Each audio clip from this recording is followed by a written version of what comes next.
I went to Jamaica 5 times in 2025. In 2026, I have no savings. I think that's why she got no savings. She went to Jamaica too many times. Jamaica got them savings, you dig? Jamaica got every dime. Half of America doesn't even have $1,000 saved in their savings account, which is wild. But y'all are going out to the bars, getting drinks, ordering Uber Eats, when you don't have anything in your savings account. Taking full-on trips, and you have no money saved up. Going to the mall, and you have no money saved up. And I seriously don't understand how so many people are okay with not having a savings account at all, because if I did not have my savings, I would seriously not be okay. Like, what if something bad happened? What would I do? So if you have no savings, at all, start with $1,000. $1,000 in 2 months is just $16 a day. That's a drink at the bar. Having a savings and having a budget makes you feel so secure. I did not have a budget 6 months ago, and then I started making one with mine, which makes it so much easier. And I have already saved $3,000. You guys can do it. I promise you. Yeah, the mall's packed. Restaurants packed. Everybody got a new vehicle, but nobody got savings. She said half of America don't even got 1,000. I think we at the point where 70 to 80% of Americans don't have 500. People just winging it. They like whatever. Every day we wake up, it's some type of new virus, some type of new bad news. I think people at the point they're like, forget it, man. I'm going to enjoy my life. You know, people are living their best life. To them, this is their only life. They don't have hope for the kingdom or the future. My Hebrew people know what I'm talking about. They don't have hope for the things that we do. So they just spending their money as they please, living their best life, doing what they want, living every day like it's their last type thing. I'm 31 years old and I don't have any money saved. That is something I would have said at this age right now if I didn't do all of these things many years ago to change my finances. First thing I did was I opened up a high yield savings account. I opened up a free high yield savings account with AmericanExpress.com. The second thing I did was I opened up a Roth IRA account with Vanguard.com and I started investing in my Roth IRA account. Third thing I did was I got an asset, so I started investing into real estate so that can help me long term. Fourth thing I did was I learned financial literacy. I started learning about money so I can learn how to make investments and etc. And that's why I did all those things many years ago when it came to my finances, because I knew I wanted to live my life a certain way financially. I'm 51 years old and I have no retirement saved. I'm 51 years old and I have no retirement saved. I raised my girls by myself. I worked multiple jobs. I did everything right. I paid the bills, I showed up, I kept the lights on, and every time life happened, a car repair, a medical bill, or a kid who needed something, I pulled from wherever I had set a tiny bit aside, because that's what moms do. And then I took a $10,000 pay cut to protect my mental health because I was drowning.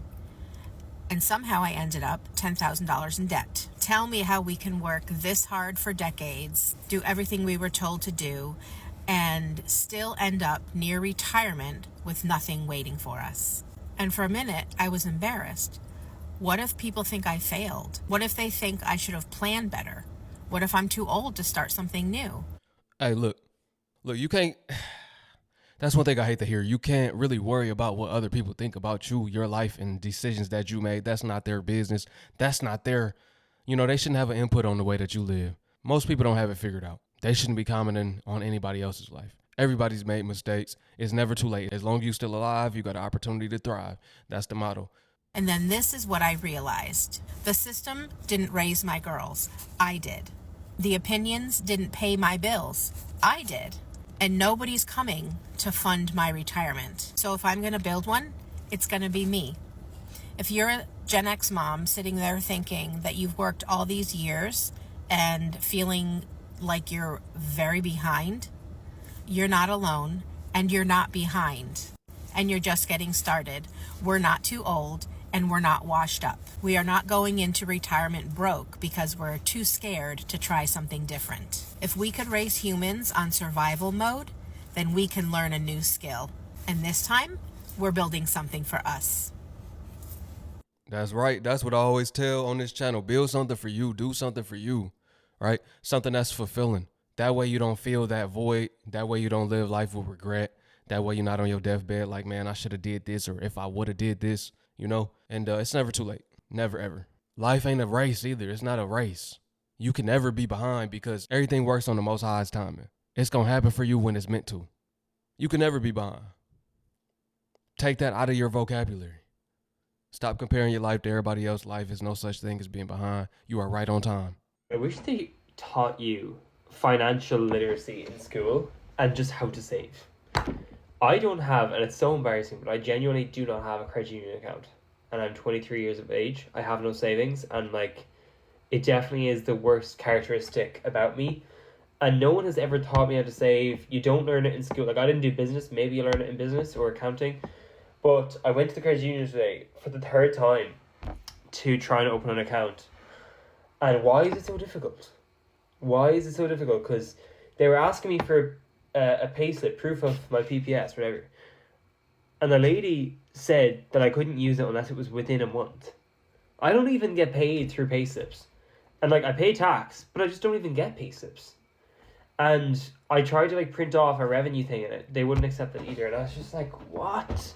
Like, let me save. Like, genuinely, all I want to do is save money. Why is that so bad? You know? So I don't know what to do now. Maybe I should go to the bank. What's the difference as well, guys? What is the difference between a bank and a credit union in regards to savings? Like with interest rates and stuff like that. Is it easier to get a loan out of a bank? What's the story there? Someone please tell me in the comments. If you want to get a loan from the bank, you got to build up optimal credit score. You need a above 700, preferably. You get a 680, that could get you in the door, but you need a 700 and above, right? You need multiple primary accounts, good payment history. You also want a strong credit mix. Car loan, that'll help. If you've been paying rent, you could backdate your rent for 2 years using sites like Rent Reporters. Add you a trade line or two on there. That way you can piggyback off of somebody else's good credit score and high limit. Things like that, that will help you. That will help you, right? That's just for beginners, though. You could also use self-lender. That'll help build your credit score up. Or you could get a pledge loan. A pledge loan could help you out. Go to your local credit union, see what they can do for you. See what type of offers they have. This is how much money I have as a 30-year-old. Okay, I was talking with a friend today and I was like, I do not feel confident about my financial situation right now. But I feel like no one is feeling confident. It's a time in the world where no one's making a ton of money. Unless you're like a billionaire, then fuck you. So I thought I would share how much money I make as a 30-year-old living in Hawaii. So let me just say that my bathroom is currently outside. So that will probably make you feel better right off the bat. Okay, as a 30-year-old living in Hawaii, I'm actually kind of okay. I have $2K for savings.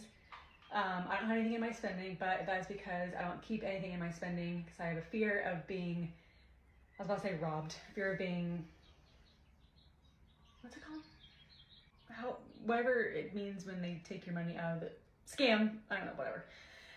And then I have a credit card, I don't want to say debt, but my credit card is at around $6,000 right now.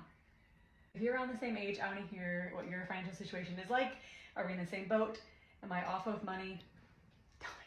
She actually not doing that bad. She got $2K in savings, not too much debt. Most people got more debt than that just by getting their first car note. But at what point is it going to get easier? Like, at what point is it even going to be semi-possible to buy a house without someone we love dying? Like, and that's just how I feel. Like, it's just ridiculous. And I don't want anyone that knows me personally or any of my relatives that see this to panic and think like we're in trouble. We're not.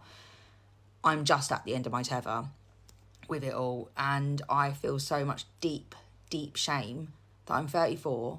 I don't own anything. I don't own my car. I don't own my house. I don't own anything. Everything in my life is rented, like the musical fucking Rent. Yeah, it's real. And like, I have one kid. We made a decision that we were only going to have one child, which I'm mostly okay with. I need to do another video on that. And we've got this one child, and the whole point of having one child is that you can give them absolutely everything. Now, don't get me wrong, he doesn't know, like, as far as he's concerned, he does have absolutely everything, but I haven't got savings for him. I haven't even got a fucking pension right now. Like, my whole life is in disarray, and it's like, I'm 34, like, I need to get my head out the sand. So I'm going to do something about this. And what I'm going to be doing is I'm taking some steps to basically generate additional income in a way that works with what I'm doing at the moment. So I'm doing my degree. There we go. Additional income. That's the thing right there. Key phrase. Additional income. In the hopes that by the time I'm like 36, 7 or whatever, I'll be able to actually go into a career that I want to go into, and, you know, actually be able to do the things that I know I can do, but I don't have the piece of fucking paper that doesn't make me qualified. So I'm doing my degree, and I'm taking steps in that direction with my career, but also I'm going to be creating another account. So I've got a new account, which I'm going to tag below, and it's called That Debt Free Girly. And basically I'm going to be showing my journey into paying off debt, and I'm going to be doing that with generating additional content, so additional income, so things like UGC, which is user generated content. I'm going to be doing some TikTok shop over there as well, because I actually buy loads of TikTok and love it, and don't talk about on here because this account, because of what I talk about normally, you can't seem to generate an income off that. So, and also there's a bit of, you know, it's a bit weird. So if I do it on a different account, I feel better about that, and hopefully get working with some brands. So that's what I'm going to be doing. If you want to follow along, maybe we can do this together. Sad to say, I feel like I'm just a realist, man. I keep it real. Look, it might be too late to do TikTok shop. TikTok not really paying out right now. So you got to catch on to the waves while they still wavy. However you want to word it right. While they still flowing, you got to get on the waves. While that income's still popping, while they still paying, you got to go ahead and get it popping. Because look, TikTok shop not paying, TikTok creators not being paid. I don't know if anything changed, but last thing I've been told, they not getting paid. I'm the type of person, I probably rain on people parade, but I'm trying to save people from wasting their time, man. Straight up. Let me know what y'all think about this video. I appreciate y'all for tuning in. Once again, it's your brother YT. Look, it's bad out here. People struggling more than ever, and it's time to downsize, if anything, get more additional streams of income. As always, that is the key. And just invest what you can. Invest your dollars to make more. It's not time to be consuming things that are not important, right? You got to buckle down, lock in. It's the only thing you can do right now.